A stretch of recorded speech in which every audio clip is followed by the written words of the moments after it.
बघूयात बातम्या सुपरफास्ट 100।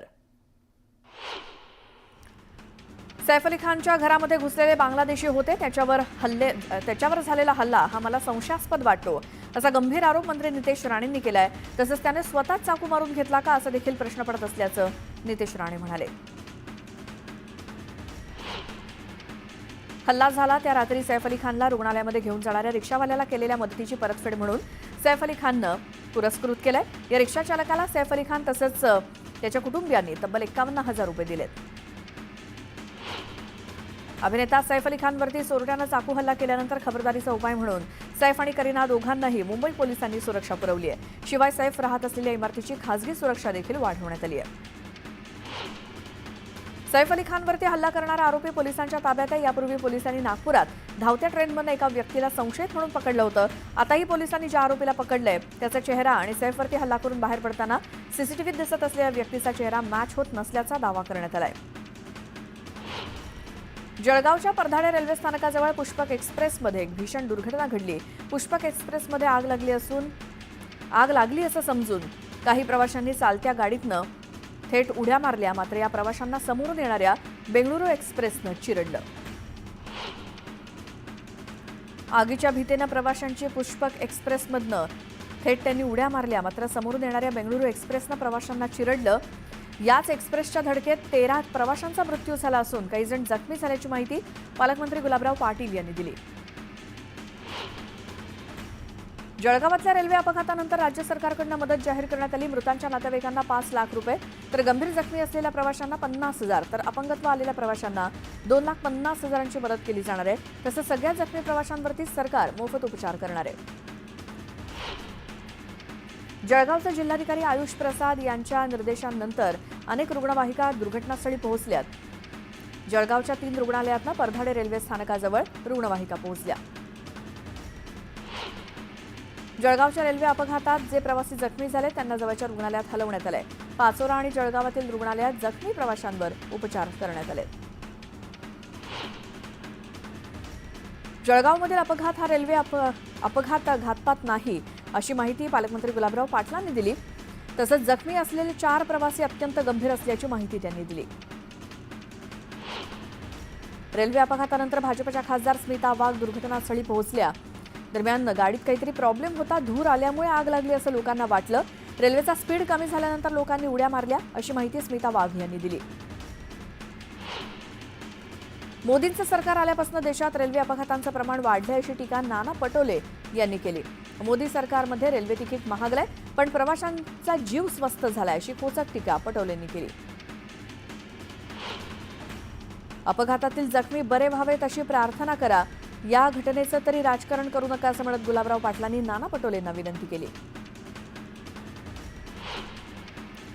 महाराष्ट्राच्या जळगावातल्या रेल्वे अपघाताची बातमी अत्यंत दुःखद आहे।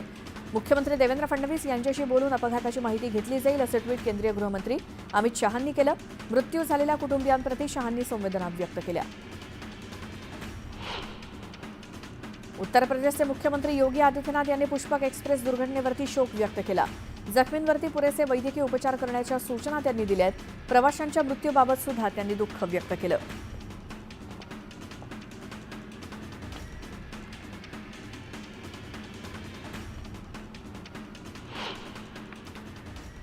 तर जळगावमध्ये एक रेल्वे दुर्घटना घडली। जळगाव आणि पाचोरा स्थानकादरम्यान आग लागल्याच्या भीतीनं पुष्पक एक्सप्रेसमधील अनेक प्रवाशांनी रेल्वेतून बाहेर उड्या मारल्या। याच दरम्यान विरुद्ध दिशेने येणाऱ्या कर्नाटक एक्सप्रेसनं या प्रवाशांना धडक दिली। या दुर्घटनेत 13 जणांचा मृत्यू झाला असून अनेक जण जखमी झालेत।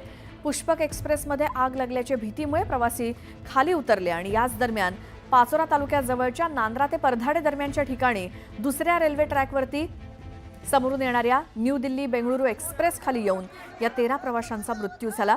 मृतांचा आकडा आणखी वाढण्याची भीती आहे। घटनास्थळी जिल्हाधिकारी, आपत्ती व्यवस्थापन, रेल्वे DRM आणि अन्य अधिकारी दाखल झालेत।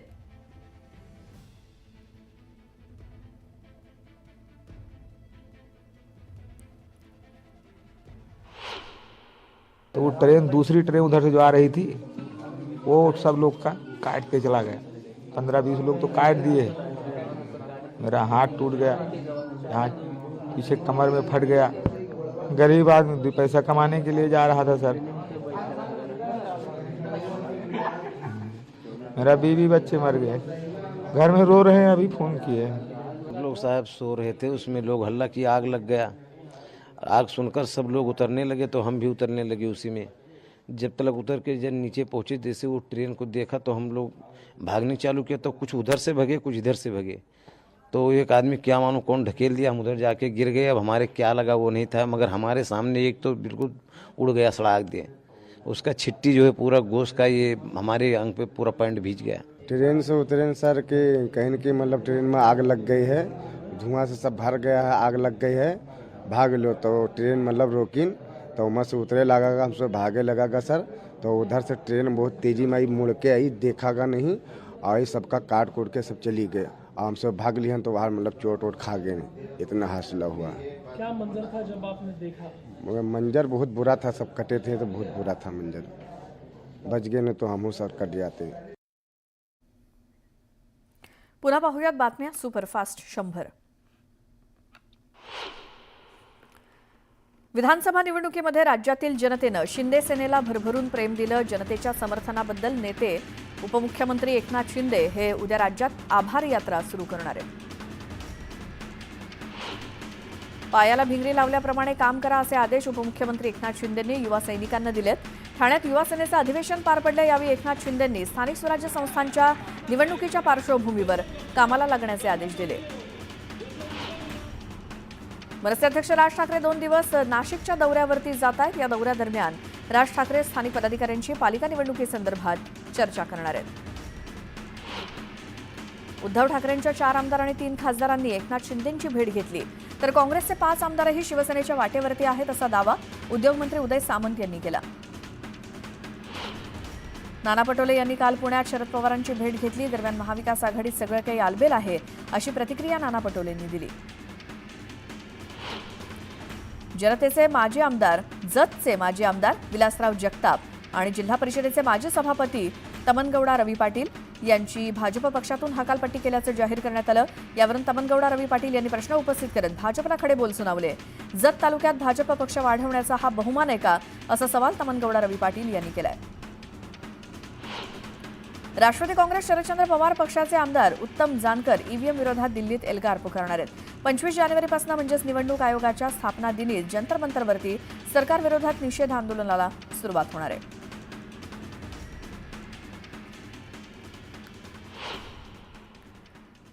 एक मोठी बातमी बघूया। संतोष देशमुख हत्या आणि खंडणी प्रकरणी आरोपी असलेला आरोपी वाल्मिक कराड शरण येण्यापूर्वी बीडवरनं पुण्याला गेला होता का, असा सवाल उपस्थित केला जातोय। या संदर्भात पुष्टी करणारं सीसीटीव्ही फुटेज न्यूज 18 लोकमतच्या हाती लागलंय। 30 डिसेंबरच्या रात्री सोलापूर धुळे राष्ट्रीय महामार्गावरनं 3 आलिशान कारमधून आरोपी कराड हा पुण्याला गेल्याची माहिती समोर येते। बीडच्या मांजरसुंबा भागातील एका हॉटेलवरती कराड आणि त्याच्या सहकाऱ्यांनी जेवण केलं। त्यानंतर एका पेट्रोल पंपावरती गाडीत डिझेल भरलं। या गाड्या धाराशिव जिल्ह्यातल्या पारगाव टोलनाका इथे मध्यरात्रीनंतर 1:36 पास झाल्या। या गाड्यांमध्ये बसून आरोपी बीडवरनं पुण्याला गेला अशी चर्चा आहे। दरम्यान ज्यावेळी पाषाण इथे सीआयडीला वाल्मिक कराड शरण आला, त्यावेळी त्याच्या ताफ्यात याच सीसीटीव्हीमध्ये दिसणारी गाडी होती। त्यामुळे याच आलिशान गाड्यांनी आरोपी फरार होण्यास मदत केली गेल्याची दाट शक्यता व्यक्त होते।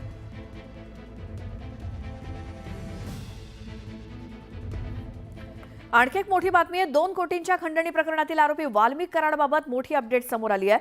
मध्यरात्री वाल्मिक कराडला बीड जिल्हा रुग्णालयात दाखल करण्यात आलं। त्याची अचानक प्रकृती बिघडल्यामुळे त्याला रुग्णालयात दाखल केलं गेलंय अशी माहिती मिळते। मध्यरात्री अचानक वाल्मिक कराडला पोटदुखीचा त्रास सुरू झाला। यानंतर पोलीस बंदोबस्तात वाल्मिक कराडला बीड जिल्हा रुग्णालयात दाखल करण्यात आलं।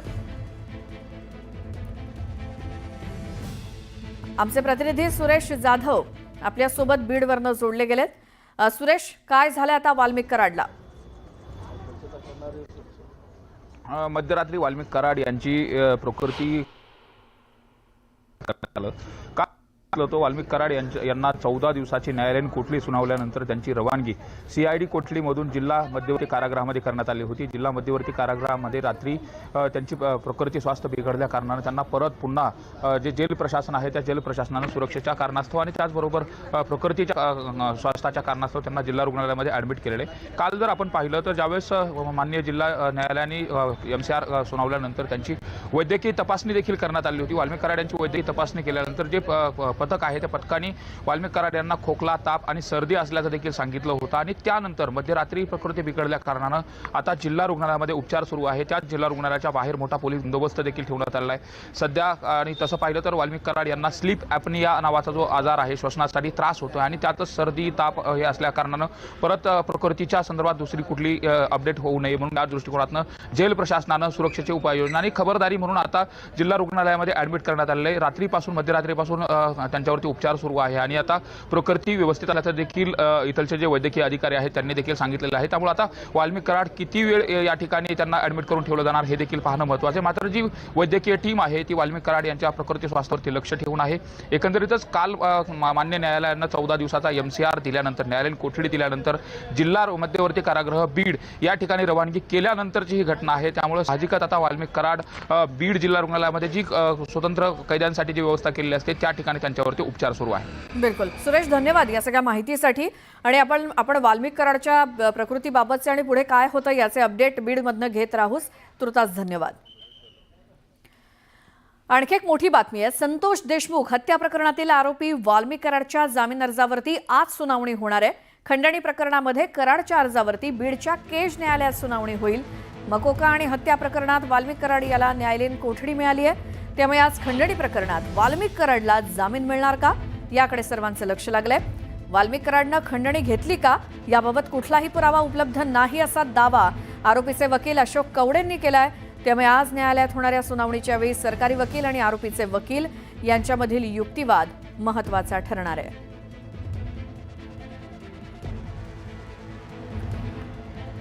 वाल्मिक कराडला जामीन मिळणार की काय नेमकं होणार याचा फैसला आज होणार आहे, कारण आज सुनावणी आहे। संतोष देशमुख हत्या प्रकरणातील आरोपी वाल्मिक कराडच्या जामीन अर्जावरती आज सुनावणी होणार आहे। या खंडणी प्रकरणामध्ये कराडच्या अर्जावर बीडच्या केज न्यायालयात सुनावणी होईल। मकोका आणि हत्या प्रकरणामध्ये वाल्मिक कराड याला न्यायालयीन कोठडी मिळालेली आहे, त्यामुळे आज खंडणी प्रकरणात वाल्मिक कराडला जामीन मिळणार का याकडे सर्वांचं लक्ष लागलंय।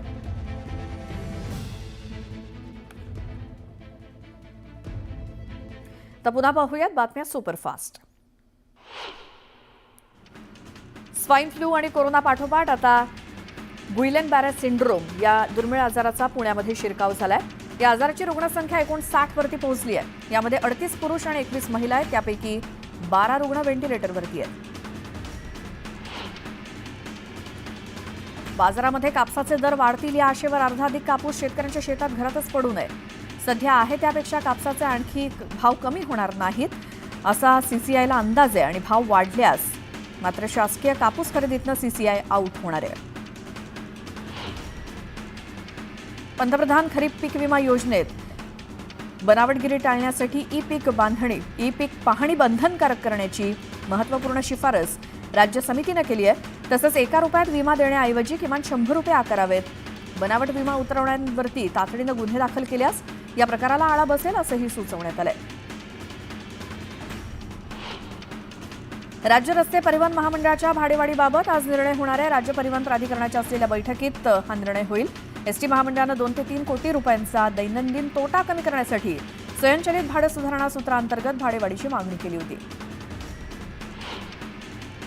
जपानमध्ये तयार होणाऱ्या शिंकानसेन बुलेट ट्रेनला भारतामध्ये यायला उशीर होत असल्यामुळे बुलेट ट्रेनसाठीच्या मुंबई अहमदाबाद मार्गावरती वंदे भारत ट्रेन धावणार आहे अशी माहिती सूत्रांनी दिली आहे। रेल्वे मंत्रालयानं अलीकडेच European train control system level 2 signalling सिस्टीमसाठी निविदा मागवली आहे आणि ही यंत्रणा वंदे भारत गाड्यांसाठी अनुकूल आहे। नांदेडच्या कंधार तालुक्यातील परांडा गावातनं एक 7 वर्षांची मुलगी बेपत्ता झाली होती। ती मुलगी गावातल्या एका घरामध्ये सापडली। एका वृद्ध महिलेनं तिला 2 दिवस घरामध्ये डांबून ठेवल्याचं समोर आलं। या प्रकरणी पोलिसांनी 3 ताब्यात घेतलंय। राज्यातील विविध जिल्ह्यांमध्ये शेतशिवारालगतच्या वसाहतींमध्ये बिबट्यांची दहशत वाढली आहे। महाराष्ट्रात सद्यस्थितीत 4800च्या जवळपास बिबटे असल्याची नोंद वन्यजीव विभागाकडे करण्यात आली आहे। मध्य रेल्वेच्या प्रवासी संख्येत वाढ झाली असून एप्रिल ते डिसेंबर 2024 दरम्यान 120.2 कोटी प्रवाशांनी प्रवास केलाय। यामध्ये 14.4 कोटी प्रवाशांनी मेल एक्सप्रेसमधनं तर 105.8 कोटी प्रवाशांनी लोकलमधनं प्रवास केला।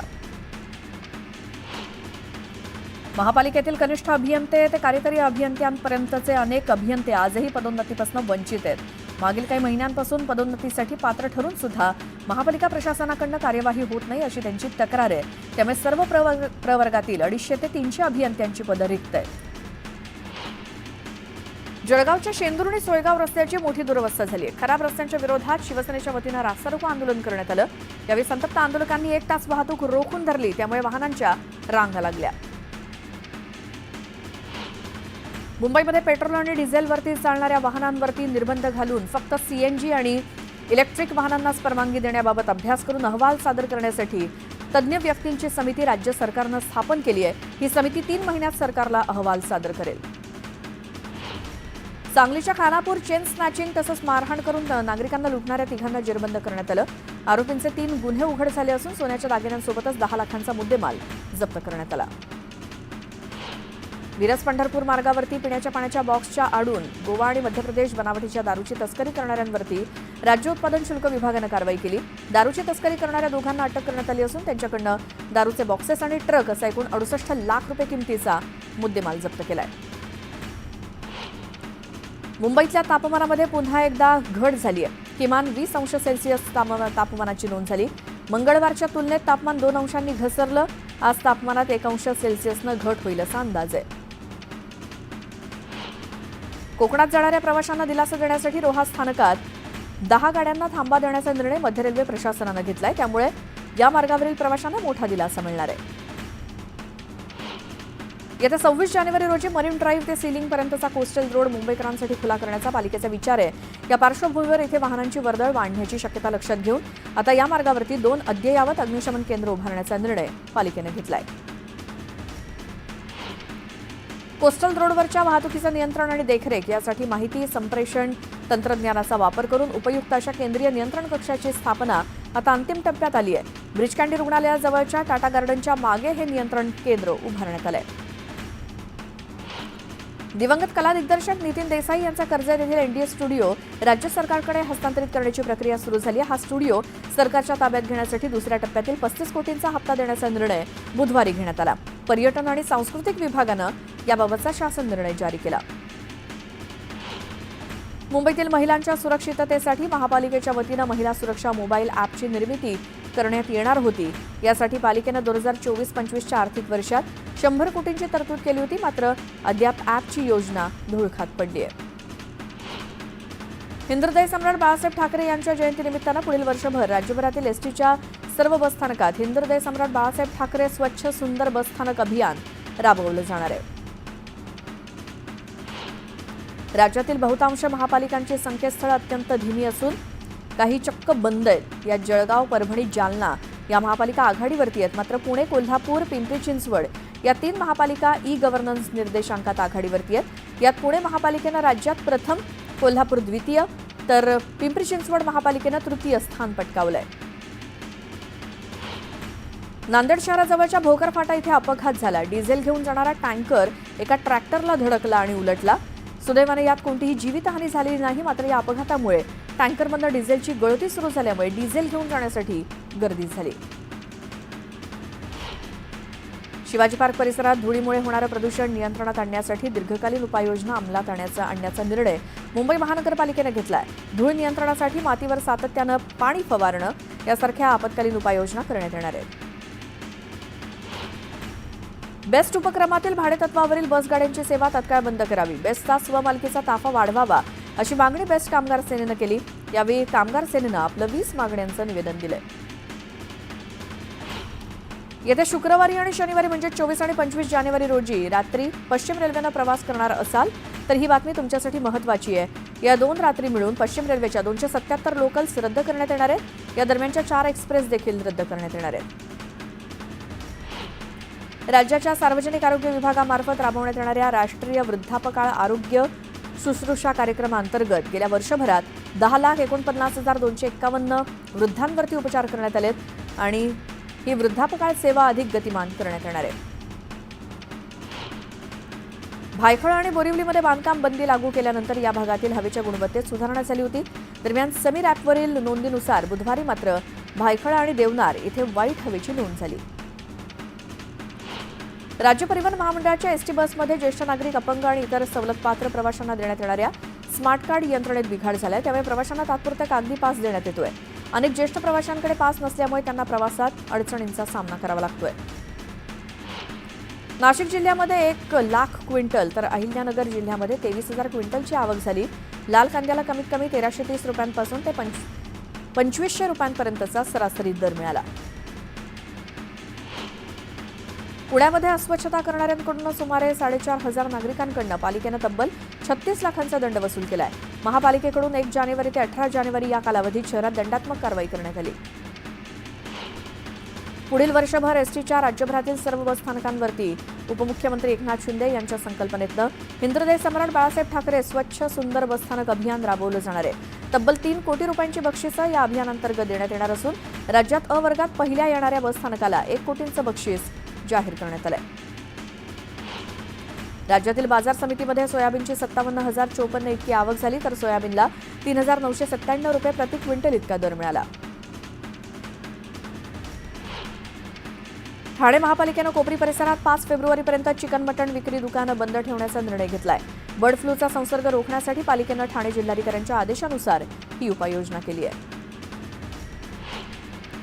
नीरा देवघर, भाटघर, वीर, गुंजवणी धरण परिसरात यावर्षी सरासरी इतका पाऊस पडला, त्यामुळे जानेवारीच्या शेवटच्या आठवड्यात नीरा खोऱ्यातील 4 धरणांमध्ये गतवर्षापेक्षा सरासरी 14% पाणीसाठा अधिकचा असल्याचं आकडेवारीवरून दिसतंय. अमेरिकेचे राष्ट्राध्यक्ष डोनाल्ड ट्रम्प यांनी घेतलेल्या निर्णयाचा परिणाम आंतरराष्ट्रीय बाजारपेठांमध्ये दिसू लागलाय. बुधवारी सोन्याच्या दरानं विक्रमी झेप घेतली. नागपुरात 10 ग्रॅम सोन्याचे दर 700 रुपयांनी वाढून विक्रमी 80,400 रुपयांवरती पोहोचले.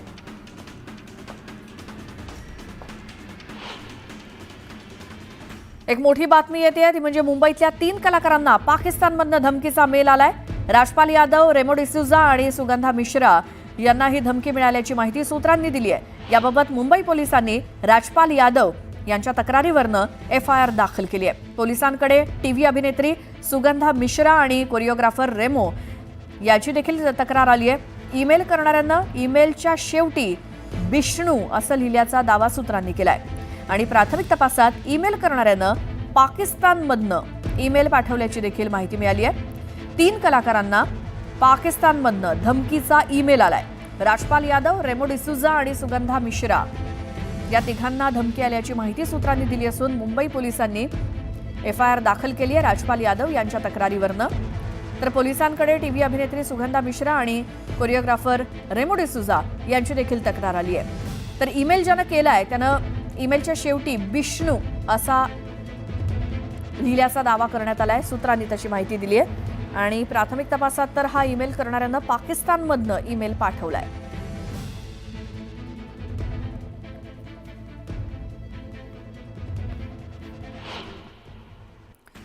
प्रजासत्ताक दिनासाठी राजधानी दिल्ली सज्ज झाली आहे. सर्वत्र कडेकोट बंदोबस्त ठेवण्यात आला असून हजारो पोलीस आणि लष्करी निमलष्करी जवान यांच्यामुळे राजधानीचं रूपांतरण लष्करी छावणीत झालंय.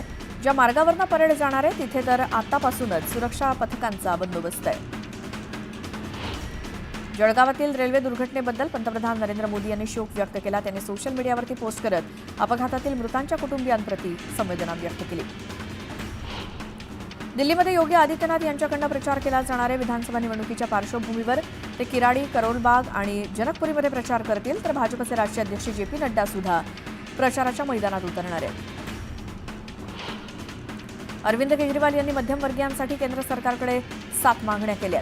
यात आयकर आणि GST दर कमी करण्याची मागणी केली. राजौर इथल्या बधाल गावात गूढ आजारानं दहशत पसरली आहे.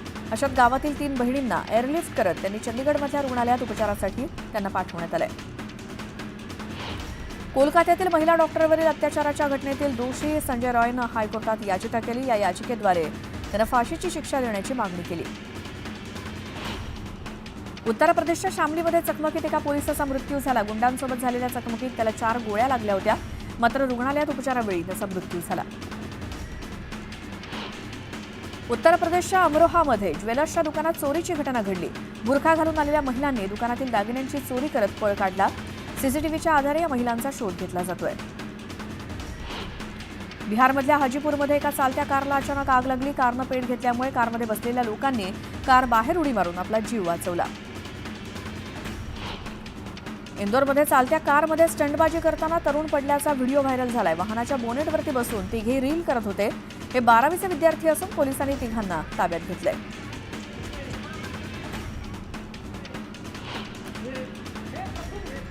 संपूर्ण राज्यभरातल्या या महत्त्वाच्या घडामोडी आणि काही ब्रेकिंग न्यूज आपण सुपरफास्ट 100 या बातम्यांच्या दरम्यान बघितल्या. यानंतरच्या बुलेटिनमध्ये अशाच काही वेगवान बातम्या, गावाकडच्या 50 बातम्या, 25 मिनिटं 50 बातम्या आपल्याला बघायच्या आहेत. मात्र राज्यात घडणाऱ्या सगळ्या राजकीय घडामोडींकडे आणि इतरही सगळ्या महत्त्वाच्या बातम्यांकडे आपलं लक्ष असेल. यानंतरच्या बुलेटिनकडे वळण्याआधी एक नजर टाकूयात महत्त्वाच्या बातम्यांवर.